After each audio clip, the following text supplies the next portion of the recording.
much, and thanks to both of you and to Jane and to Elizabeth for bringing this congregation together and organizing this program. It's really terrific. You know, when we first talked about this back in Amherst in, I guess, 2018 or 2017, we've been talking about doing a session on Dickinson and Shakespeare for a while. I thought we'd be conducting this session, or this particular session, in the Evergreens, maybe in the Emily room, or it might scare Jane, but I even had dreams about maybe in the West Parlor. And as I'm talking, because I do see this very much as conversational, I'm going to ask y'all, to think about ways in which Dickinson talks in Shakespeare to you. And we've heard that both in the presentations that have been given and also in the question and answer and comments on the presentation. So I'm asking you to continue to do that. And I hope we can talk more about that when I'm done reading, which probably will take about maybe 12 to 15 minutes. And I am going to read so I don't go too much off script, which I can do and eat up a lot of time.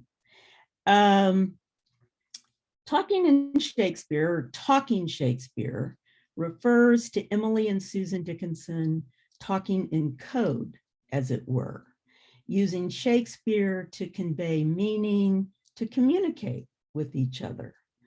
You know, I mean, I think we all do this kind of thing, talk in code with our partners or our intimates, or do some version of it. My partner, ML, and I tend to talk in Dickinson, of course, Willa Cather, and, okay, Bruce Springsteen. We do all three of those things.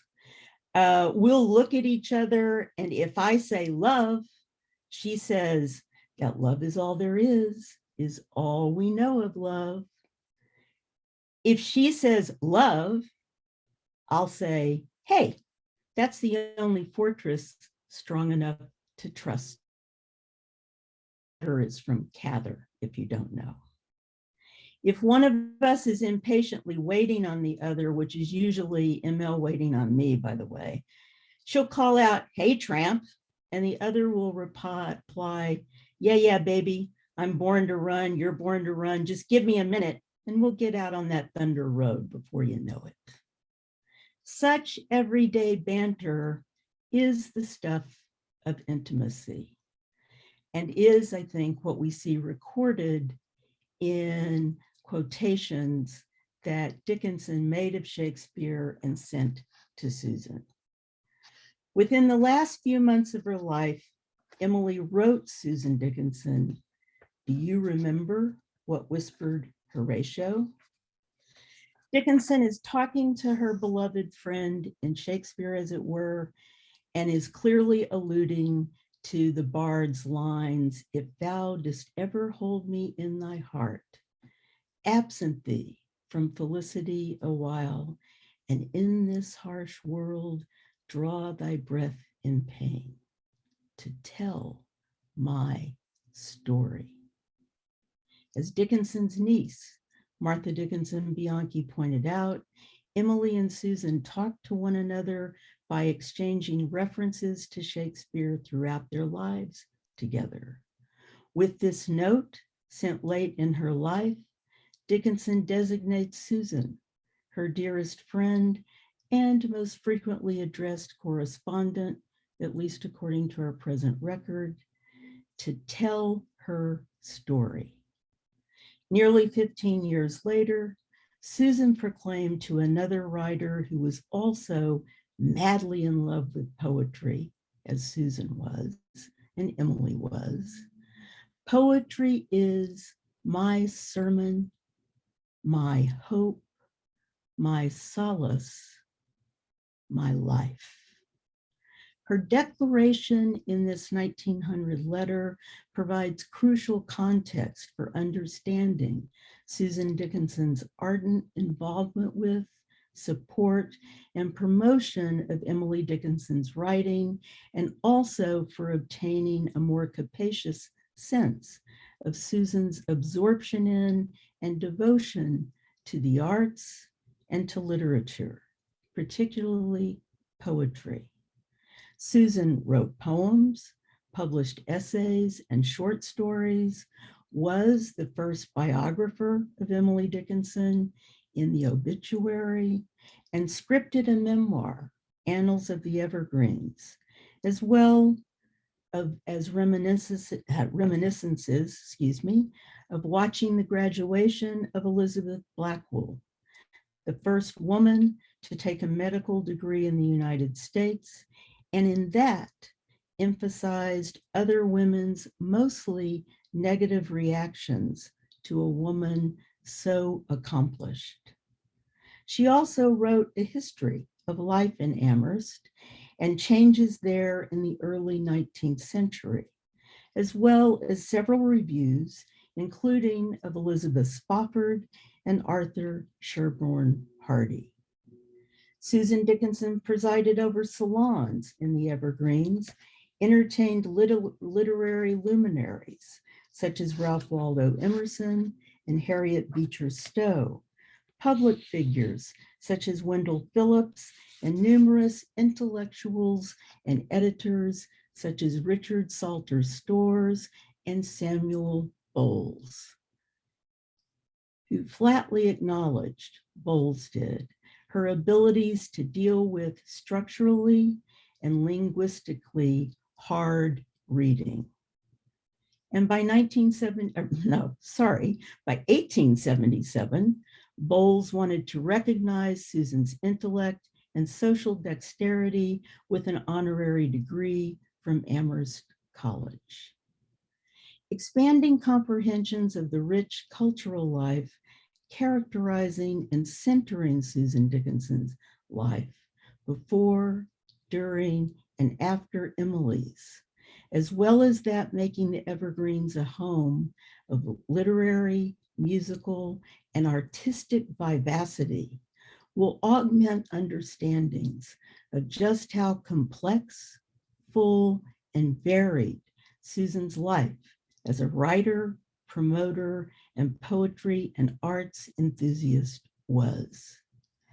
After Dickinson died and after Austen died, Susan was a frequent cosmopolitan traveler to New York, Paris, Firenze, London, Venezia, Vienna, Roma.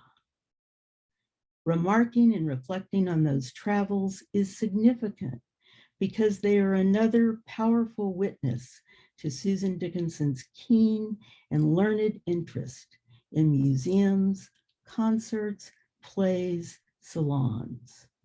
No wonder then that Emily Dickinson felt comfortable, knew that Susan would get it, as it were, when cryptically alluding to Shakespeare.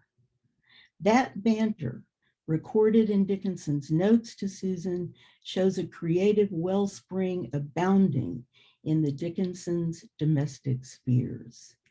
So Susan undoubtedly got it, understood, but do we?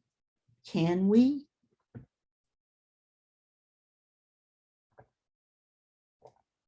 To think about this with you today, I've chosen 3 short quotations from Shakespeare that Emily sent to Susan.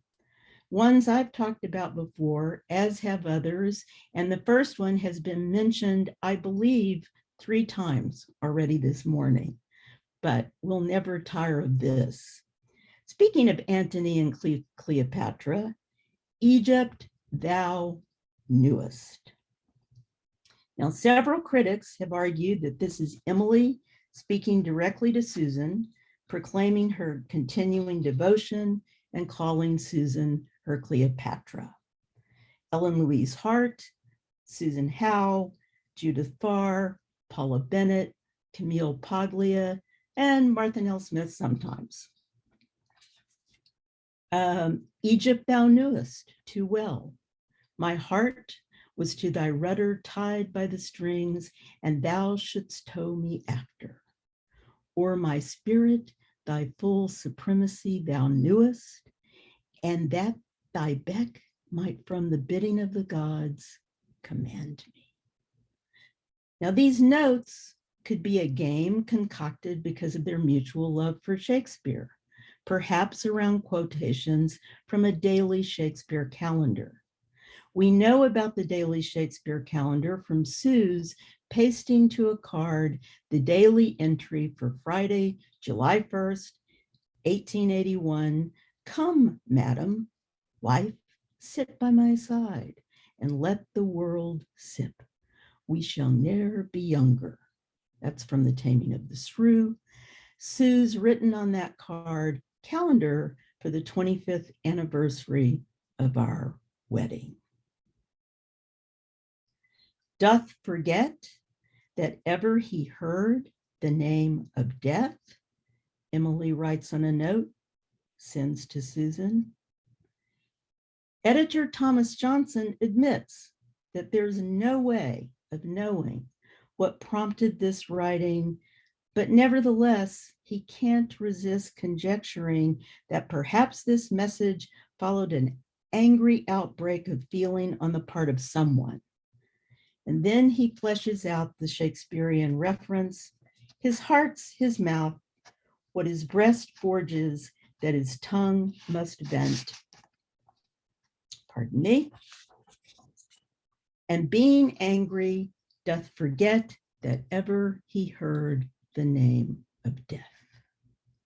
Johnson elaborates his story of reading by pointing out that this speech is by Menenius Agrippa, Coriolanus his friend, in defense of Coriolanus, and that such context strongly suggests that Dickinson wrote this as a tender note of apology for one whose heart was frequently her mouth, perhaps for Lavinia. However, he gives no further evidence to support the scene he imagines, though it's clearly important to him to imagine this scene. And in fact, readers can never be sure if these passages allude to real events and invoke Shakespeare as psychological authority, which I think a lot of us do, or if they do to what incidents or circumstances, private or public, Dickinson referred. A third note that she sent to Susan on a sheet of paper, very small, by the way. For Brutus, as you know, was Caesar's angel. As we saw with the previous quotation, the reference of this from Julius Caesar is indeterminable. But once again, Johnson assumes that its private association may have reference to a local situation wherein some member of the family was betrayed by a friend. But why necessarily a member of the Dickinson family? Why read this in such a constrained biographical way? If we want to read it biographically, why not imagine that it might pertain to others that they're gossiping about, thinking about? We just really don't know. Like speculations or hypotheses about master, and here I'll just give an aside that if you haven't perused my friend and colleague Marta Werner's recent Writing in Time, Emily Dickinson's Master Hours, which is available via open access through Amherst College Press, I strongly recommend that you treat yourselves and do so. It's marvelous. Anyway, like speculations or hypotheses about master, interpretations offered to attach these references to real situations are guesswork. What tone Dickinson expected Susan to receive from these isolated citations and what tone Susan attached to them, we can never really know. But that does not mean that the quotations reveal nothing.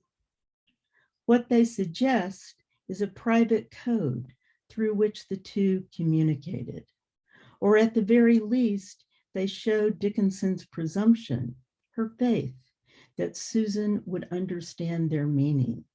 And thus, they appear to show Dickinson's faith in Susan's intimate knowledge of her riddling elusiveness, in her faith in Susan's active role as reader. Of vital importance, then, is recognition that, like her poems, the quotations are generative and turn every reader into an author. First, a citation directs the reader to Shakespeare's text. Then, to develop their intertextualities and narrate their significance, the reader will author connections between Dickinson's reiterative utterance to a particular correspondence and to its origins. Through this, we are born again, encouraged to treat reading as I argued a long time ago, last millennium, rowing in Eden, if you will. In this, we are reminded that, as with Dickinson's notably odd punctuation, predicting or settling a reader's performance or interpretation is not something Dickinson herself insisted upon.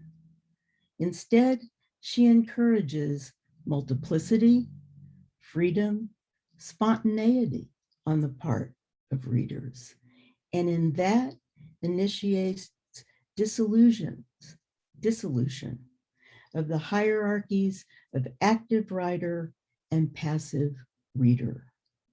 By sending these to Susan Dickinson, is Emily acknowledging and thereby representing as Park, and if you don't mind, Park and Adeline, I'm going to refer to you by first person or by your first names, as Park has argued about Dickinson's interest in the notorious Queen Cleopatra. Is she emphasizing female strength and self-assertion? Obviously, she's acknowledging Susan's ability to handle interpretive complexities and, dare we say, readerly liberation. Of what I focused on, Park has also said that these witness the women's shared domestic and ritualistic use of Shakespeare, a passion growing out of a lifetime of reading and discussing his works. He goes on to point out that in her famous declaration, "Dear Sue, with the exception of Shakespeare, you have told me of more knowledge than anyone living. To say that sincerely is strange praise." Through that, not only is Shakespeare, as Park has pointed out, one of the living, but Susan ranks just below him in Dickinson's hierarchy. She is to be compared with the bard, the epitome of creativity. Of course, Dickinson also associates another trusted reader, Higginson, with Shakespeare, even as she does so in a way that rejects the literary and cultural hierarchy so important to Higginson. As Adeline observes about Dickinson's cutouts, for our wonderful poet, reading is not merely playfully rearranging passages and illustrations. And in this, Adeline is talking about when Dickinson, for a poor, torn heart, a tattered heart, cuts from Charles Dickens and puts a cutout at the top and one at the bottom of that poem.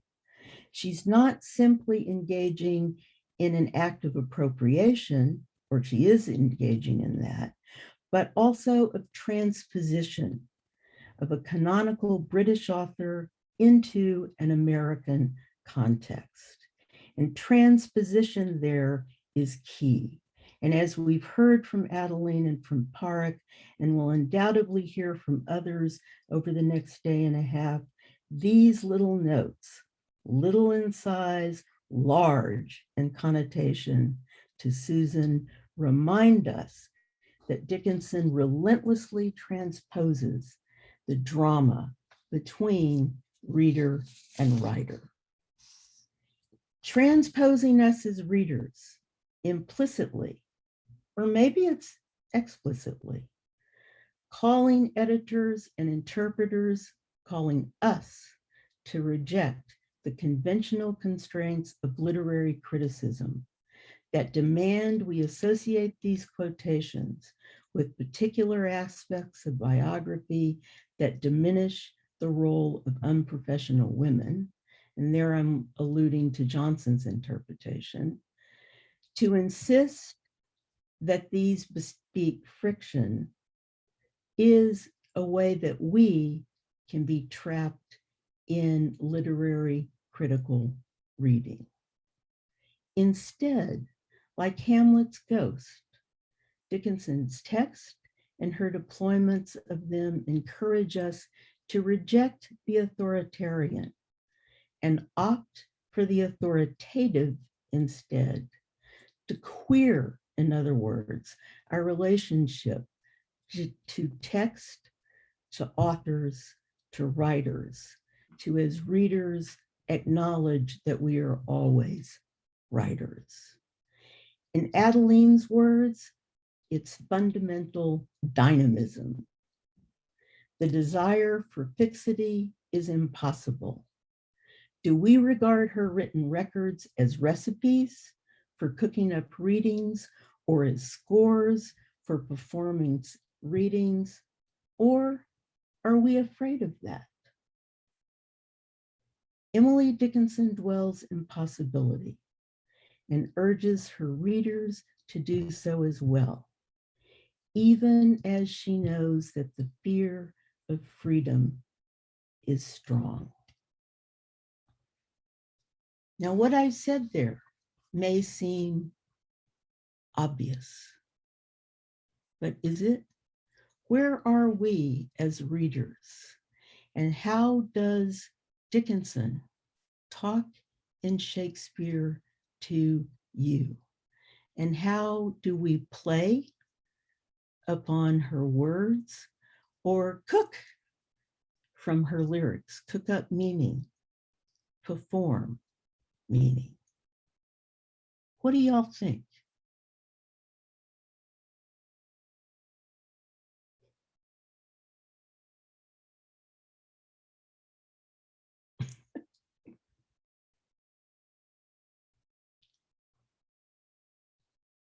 Now that really goes to y'all. What do you think?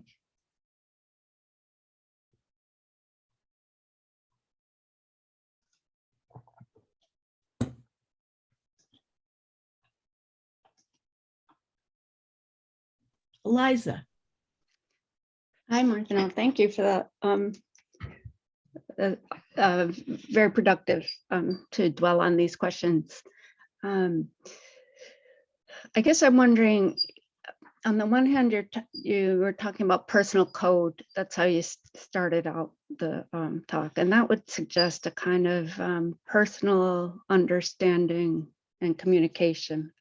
And then you juxtapose that in some way with Dickens' address to any reader. And I'm wondering how you see the relation. I know you're saying that she found Dickinson capable of complex and multiple interpretations. So Susan is an open reader. But I'm wondering if there's a difference between the personal communication, not just with Susan actually, because she speaks in code to many of her correspondents. Oh, yeah. And I'm always wondering if she expects the person to understand, or if the person understands and what the person understands. But you know, how you see the connection between a personal address and the address to the reader, to us, who she could not have anticipated and she did not know. This is a wonderful question, and I'm so glad that you asked it. So thank you. I have thought, obviously, about this a lot, and I think that there are personal codes and readings that are attached to particular events that we can't really recover. We can speculate. But I don't think that the personal codes and meanings are fixed and only mean inside of those as they speak to those particular events. And the fact that, say, Susan saved these says to me, and this is, I guess, speculation, that they continued to mean things to Susan even beyond the occasion on which they were sent. I mean, when you think about what I read, each one of them, you can dwell on them, ponder them, take them outside a specific implication for a particular time, and they still mean, like literature does. I mean, that's, you know, literature is fixed as well in particular times, etc., but means beyond those particular times. And so I see it, that's one of the reasons I mentioned multiplicity. I can't remember if I used the word ambiguity and generativity, but I think that these are both attached to particular times and places and events, but mean way beyond that. If that, does that make sense? Yes, I was wondering, I guess specifically, yes, thank you, about response, the frame of response. So one thing you get with a correspondence is some kind of response to Dickinson's address. And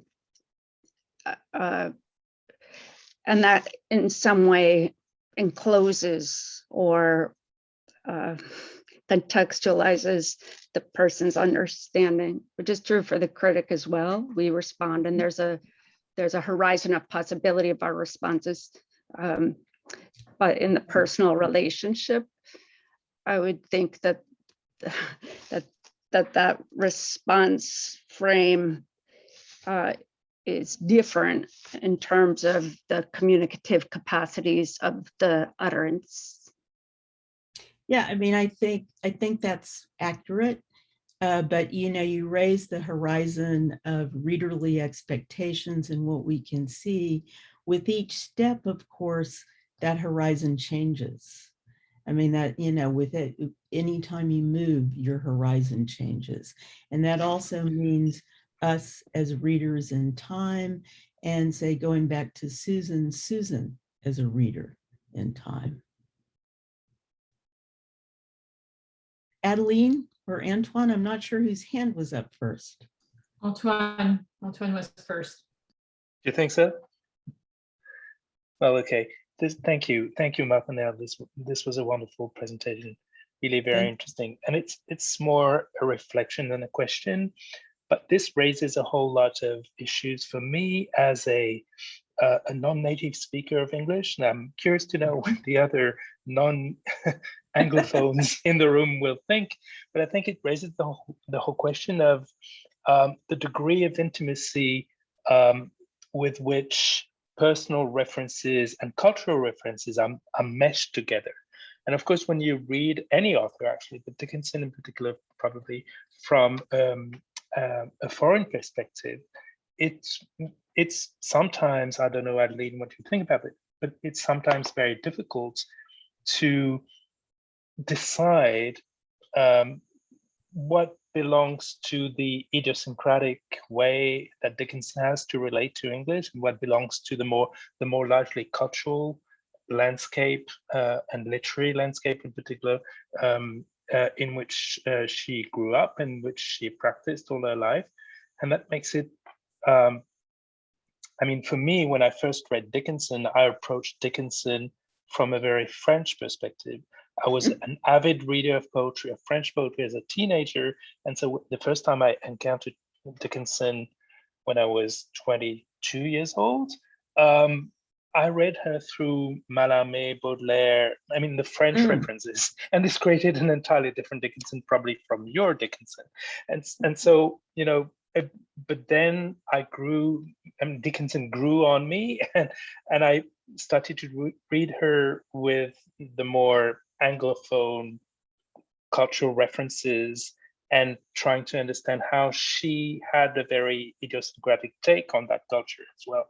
So I'm just, you know, these are not very organized thoughts, but I'm just curious to know, I think I'm curious to know what the reaction of other non-Anglophones in this room is to what you just said, Martinelle, because this, as I said, it raises the whole question of intimacy with the text, intimacy in a foreign language, and this is something that we as non-English speakers struggle with all the time.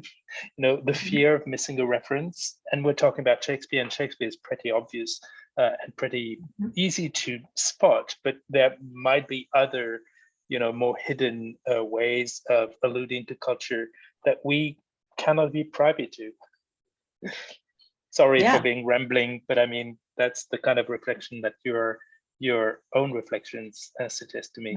Thanks. Well, and you're talking about multiple possibilities, to say the least. Anyway, others, Adeline, you're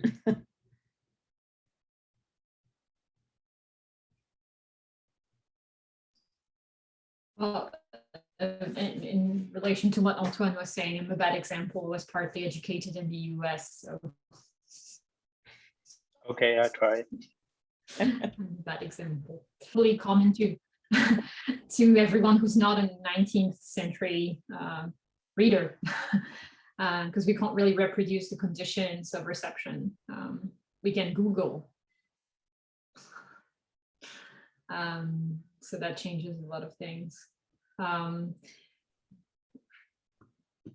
I don't know, can I go ahead with my question, or do you want to? Oh, yes, I mean. Expand? No, I was, thank you so much, Martinelle, and was more like a remark rather than a question, but I think it's really, to me, it never ceases to be fascinating the way Dickinson would use Shakespeare to communicate with Susan, the way queerness is encoded by using another queer author.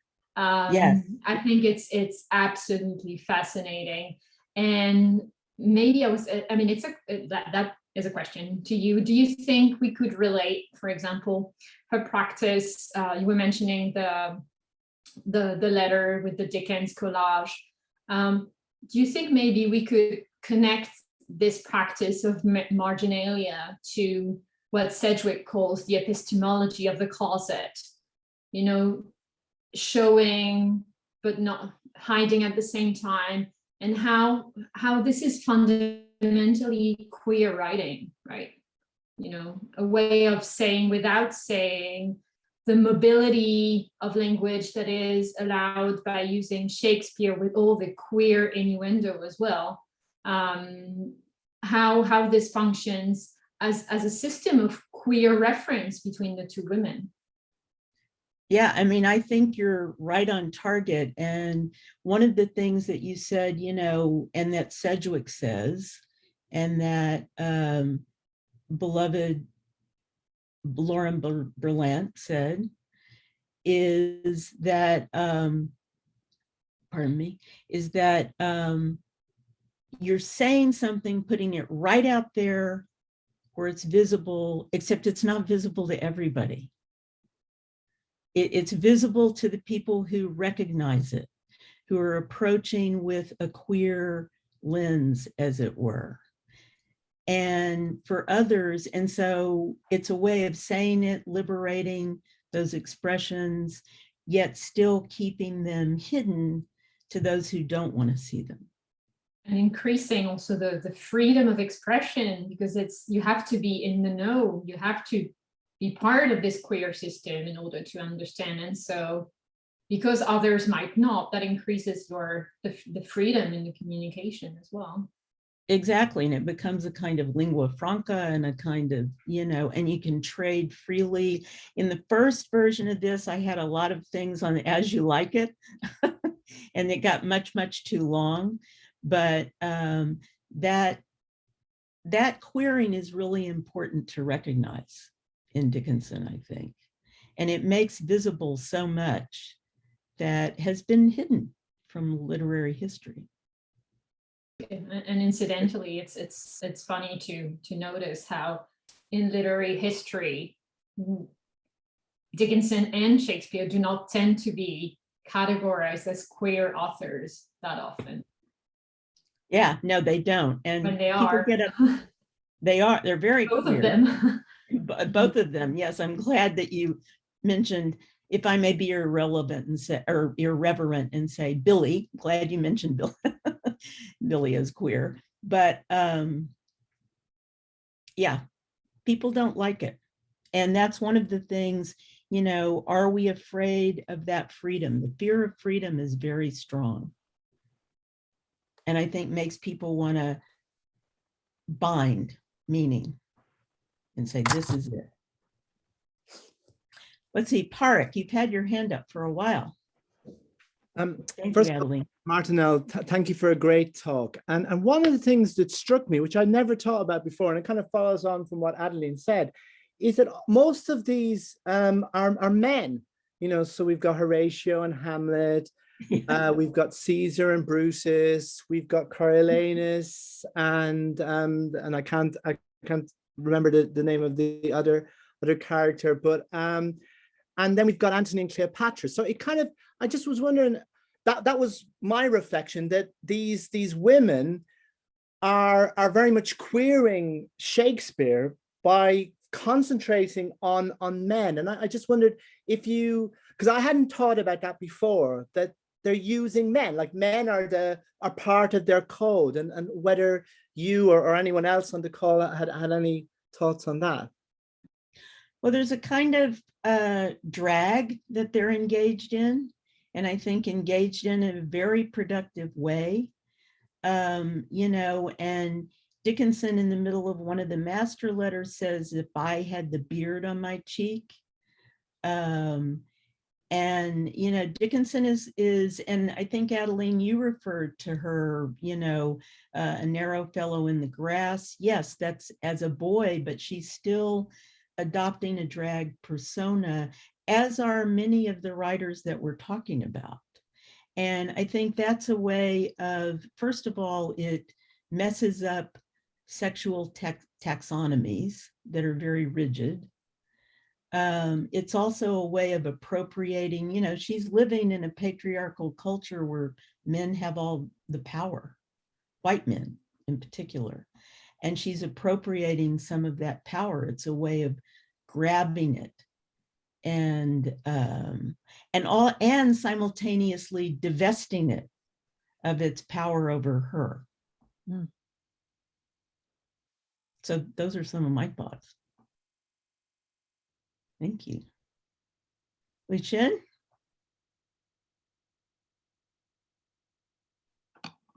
Did you hear me, Li Shin? Oh, yes. Sorry. I really like your reflection and comment, and I love the image of cookery you use there. That made me wonder if Susan and Dickinson ever baked together. It seems that you talk about how their poems are like recipes. But yes. My question is a bit similar to Antoine's and Adeline's and Poetics, because I remember reading Shakespeare, and there are a lot of I don't know if you could call them literary conspiracy theories, like about how Shakespeare's languages are so coded, and how it's actually representing some kind of special mathematic formula, or people talk about how he's like those culture actually symbols and so on and so forth.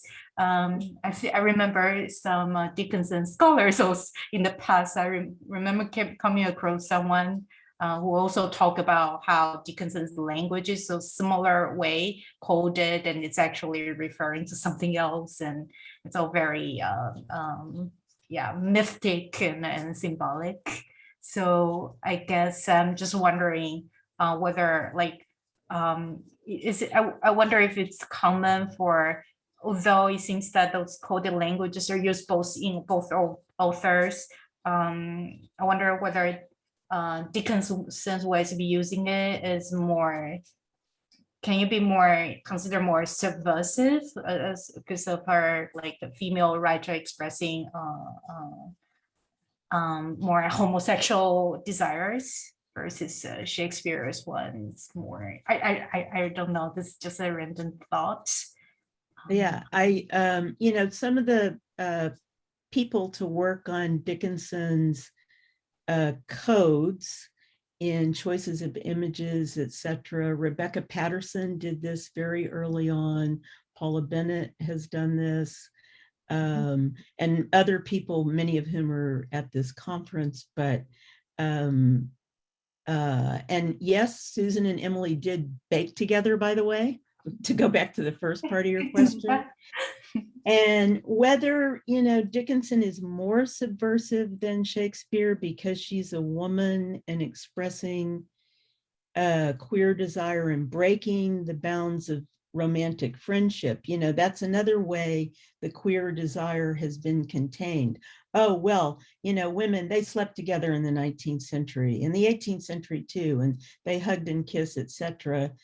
Well, but they didn't always feel self-conscious about it like Dickinson did.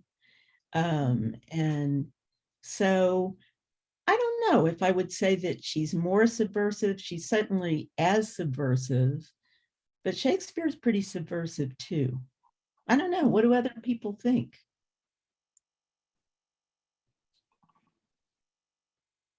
Ivy, Barbara, you both have your hands up. Well, thank you. I think that she was self-consciously subversive, and that she was constantly, I agree, putting our attention to it. And you also made me think of this poem, Rearrange a Wife's Affection, when they, that we're doing the autopsy on her, and she says, amputate my freckled bosom, making me bearded like a man. And she was constantly putting before us her own imaginative experimentation with herself, with multiple genders. And even in that poem I talked about earlier, One Need Not Be a Chamber to Be Haunted. So I think that what you're doing and what we've been hearing today is, for me, you're illuminating Shakespeare, and you're really mandating a rereading of Shakespeare through the lens of Emily Dickinson, through the lens of her reading of Shakespeare. And as you were saying, her use of Shakespeare for love code, for intimate language that informs not only her relationship with Susan, but all of her friends that Shakespeare. And so now we're thinking we really see Shakespeare more accurately, and which is probably going to even be lit up more by the sonnets. So thank you. Well, thank you. And there's a lot of play going on that Dickinson and Shakespeare are both encouraging. Ivy.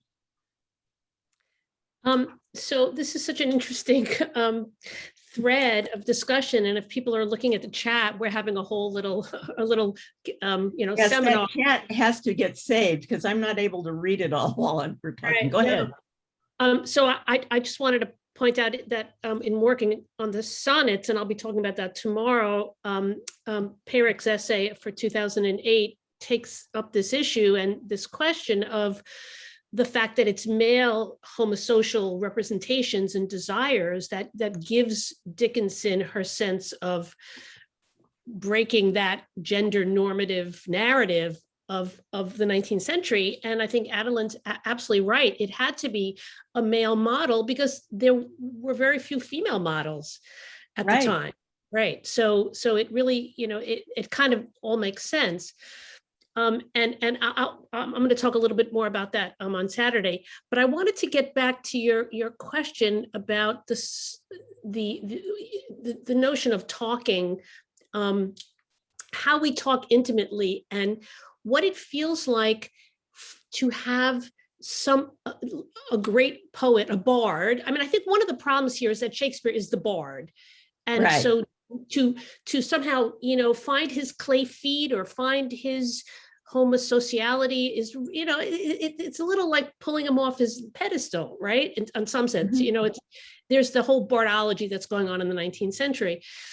So what I want to think about, because you really said it, you set this off, this thinking, what it feels like to have Dickinson's words in my mouth, or Dickinson's or Shakespeare's words in one's mouth, and speaking that to someone else, and it's clearly you make it your own, but it's clearly not your own because you didn't make it up, but you're reappropriating it and using it in a different I mean, as Park says, Dickinson often uses Shakespeare in completely different contexts, and I love.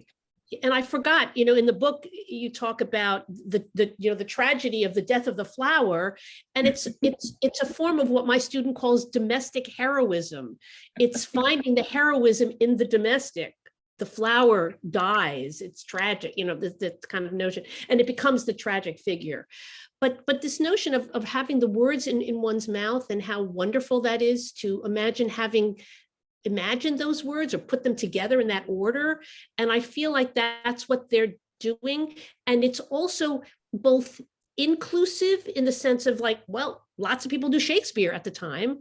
Right. So that they would have understood that language. And it's also so excluding and so intimate. And so it's just the two of us understand this code.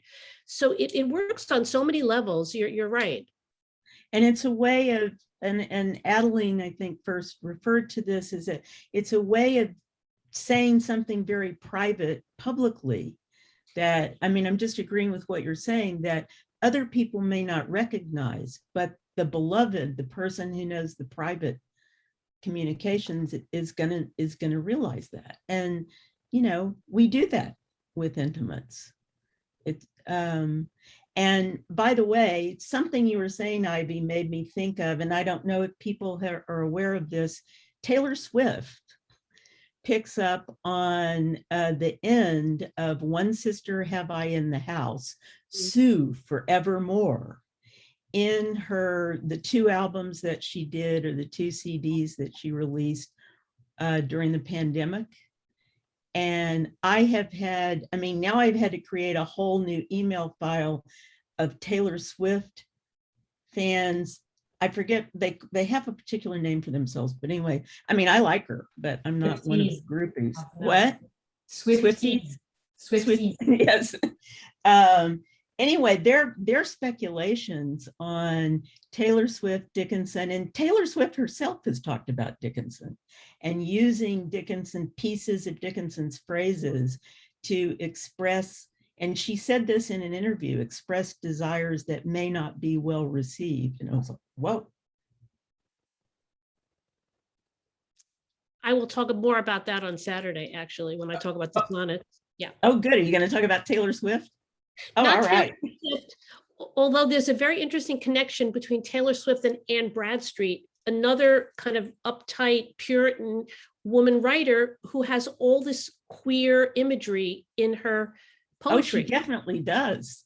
That people don't really look at, especially Hercules dressing up in women's clothing. It's exactly. Exactly. So,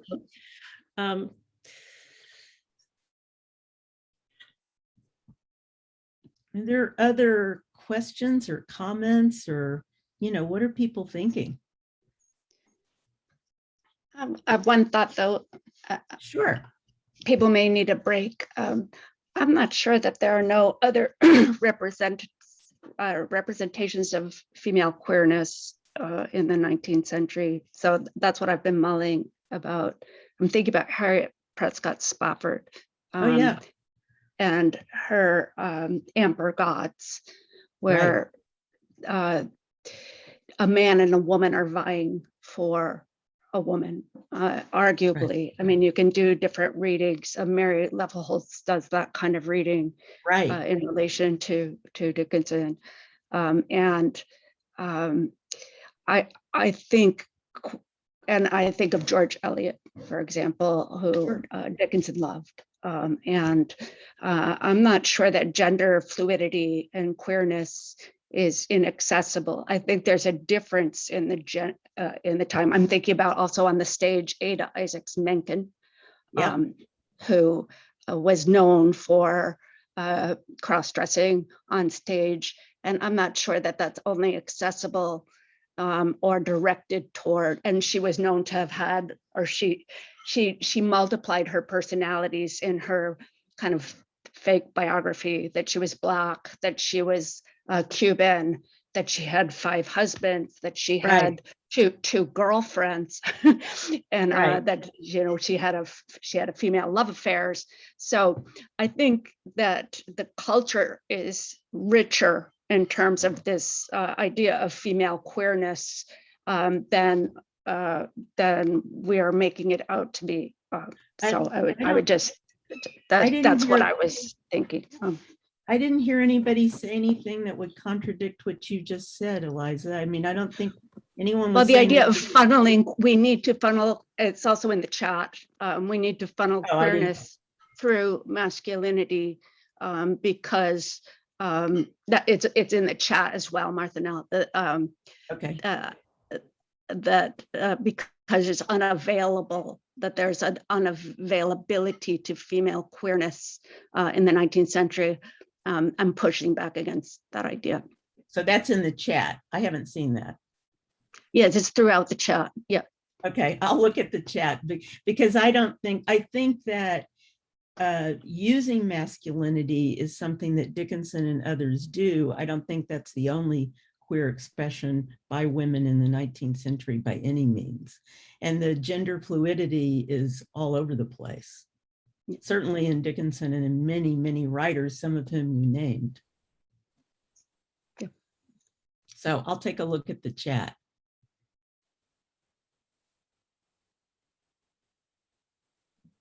I'm just wondering if we could kind of maybe wrap it up just to give some time because we have the chapters meeting. Sure. Barbara, do you have a short question or is that hand an old hand? Well, no, you just reminded me that going back to Emily Dickinson's value of the power of poetry when she wrote in her letter to Austin about metaphor and why metaphor and poetry was so important in her identity. And she said, with metaphor, I can be the king, I can be the prince, I can be, I can be all of these selves. And that was so pressure. And again, she was so public in this way about what she's doing and exposing herself, playing with all of these identities and dwelling on possibility. Yes. And before we close, I'll just say Elizabeth Oakes Smith is somebody else who's good for thinking about queering. To add on to the she has a whole sequence, Eloise to Abelard. Nobody knows about that one, but I have a chapter on. Some of us do. Yes, I know. Yes. So